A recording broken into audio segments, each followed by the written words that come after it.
सामाजिक, राजकीय, व्यावसायिक जाणीवेतून फक्त बातमी किंवा खबर यांच्याही पलीकडे जाऊन जनमानसांना खंबीर उभे राहण्याचे सामर्थ्य देणारे आपल्या हक्काचे व्यासपीठ महाराष्ट्र 24 न्यूज, प्रतिबिंब समाजाचे। गाय चोरीच्या संशयावरून तिघांनी एका दलित तरुणाला बेदम मारहाण केल्याची घटना घडली। या घटनेचे सर्वत्र तीव्र प्रतिसाद उमटू लागले असून या प्रकरणातील आरोपींवर कठोर कारवाई करण्यात यावी या मागणीसाठी दलित संघटनांनी खामगाव बंदची हाक दिली होती। याला खामगावकरांनी उत्स्फूर्त प्रतिसाद देत कडकडीत बंद पाडला।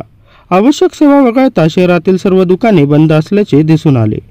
खामगाव बस स्थानकासमोर 23 जुलै रोजी रोहन पैठणकर हा युवक बसलेला असताना गाय चोरीच्या संशयावरून त्याला काही जणांनी उचलून नेत निवस्त्र करून बेदम मारहाण केली होती। ही घटना उघडकीस येताच शहरात एकच खळबळ उडाली। या प्रकरणी पोलिसांनी सदर युवकांच्या तक्रारीवरून रोहित पगारिया, गब्बू गुजरीवाल व प्रशांत गोपाळ संगेल या तिघांविरुद्ध अट्रॉसिटीसह विविध कलमान्वये गुन्हा दाखल केला आहे। दरम्यान या प्रकरणाचे तीव्र पडसाद उमटू लागले असून 2 दिवसापूर्वी शहरात दलित संघटनांनी मोर्चा काढला होता। या प्रकरणातील आरोपींना त्वरित अटक करून त्यांच्यावर मोक्का अंतर्गत कारवाई करण्यात यावी यासाठी खामगाव बंदची हाक देण्यात आली होती।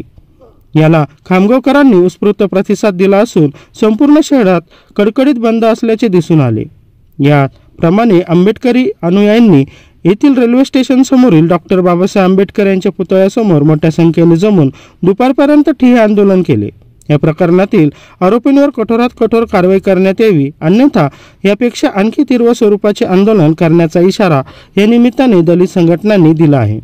महाराष्ट्र 24 न्यूज साठी प्रतिनिधी मोहम्मद फारूक। ही घटना अत्यंत निंदनीय आहे, माणुसकीला काळीमा फासणारी आहे। त्या घटनेचं समर्थन कुठलाही समाज, जात, धर्म, पंथ हा करत नाही हे खामगाववासियांनी, नगरवासियांनी दाखवून दिलं। वंचित बहुजन आघाडीने केलेल्या बंदच्या आव्हानाला संपूर्ण व्यापारी वर्गानं आणि दुकानदार वर्गानं भरभरून प्रतिसाद दिला, त्याच्याबद्दल सर्वांचे धन्यवाद मानतो।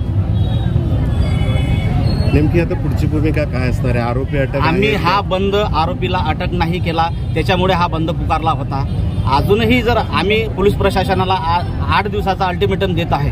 8 दिवसाच्या आत जर आरोपीला आणखीन जर अटक नाही केलं तर आम्ही संविधानिक मार्गाने आणि लोकशाही मार्गाने जे बी रस्ते असतील ते वापरून आम्ही हे आंदोलन अजून तीव्र स्वरूपाचं करून आणखीन आंदोलन करणार।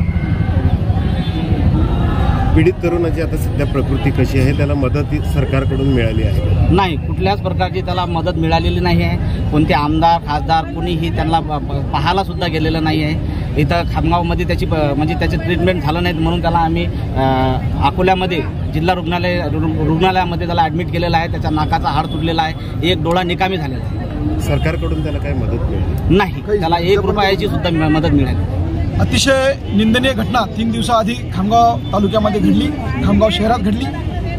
ज्या पैठणकरला त्याचा धर्म, त्याची जात विचारून त्याला नग्न करून त्याला मारण्यात आलं, जे की अत्यंत निंदनीय आहे। या घटनेमधील जेही आरोपी होते ते कोर्टासमोर प्रोड्यूस झाले होते। टेक्निकल मुद्द्यावरती त्या आरोपीला सोडण्यात आलं। आज रोजी अशी माहिती आहे की 1 आरोपी अरेस्ट आहे। या 2 आरोपीला लवकरात लवकर पोलीस प्रशासनाने अटक करावी आणि या दोन्ही आरोपीवरती आणि 3 आरोपी, जो 1 अटक आहे आणि 2 फरार जे आरोपी आहेत त्या तिघांवरती मकोका, NDPA हे ज्या ॲक्ट आहेत त्या ॲक्ट अंतर्गत त्याच्यावर कारवाई करण्यात यावी आणि त्याचं जे संघटन आहे जो सांगते की ज्या संघटनेखाली तो काम करते त्या संघटनेवर सुद्धा बंदी आणावी। त्याच्यावरती सुद्धा याच्यानंतर फार मोठ्या प्रमाणात आंदोलन छेडण्यात येईल आणि ज्या ज्या टेक्निकल मुद्दे आहेत त्या टेक्निकल मुद्द्यावरती सुद्धा वंचित बहुजन आघाडी SP ऑफिसला भेटून इतर ज्या ज्या चुका झालेल्या आहेत त्या चुका पोलिसांच्या निदर्शनात आणून देईल। तरी हा बंद ज्या व्यापाऱ्यांनी आम्हाला सहकार्य केलं त्यांचे आभार मानतो। हा यशस्वी झालेला आहे आणि लवकरात लवकर पोलीस प्रशासनाला विनंती करतो की त्यांनी आरोपीला अटक करून कठोर कारवाई करण्यात यावी। धन्यवाद।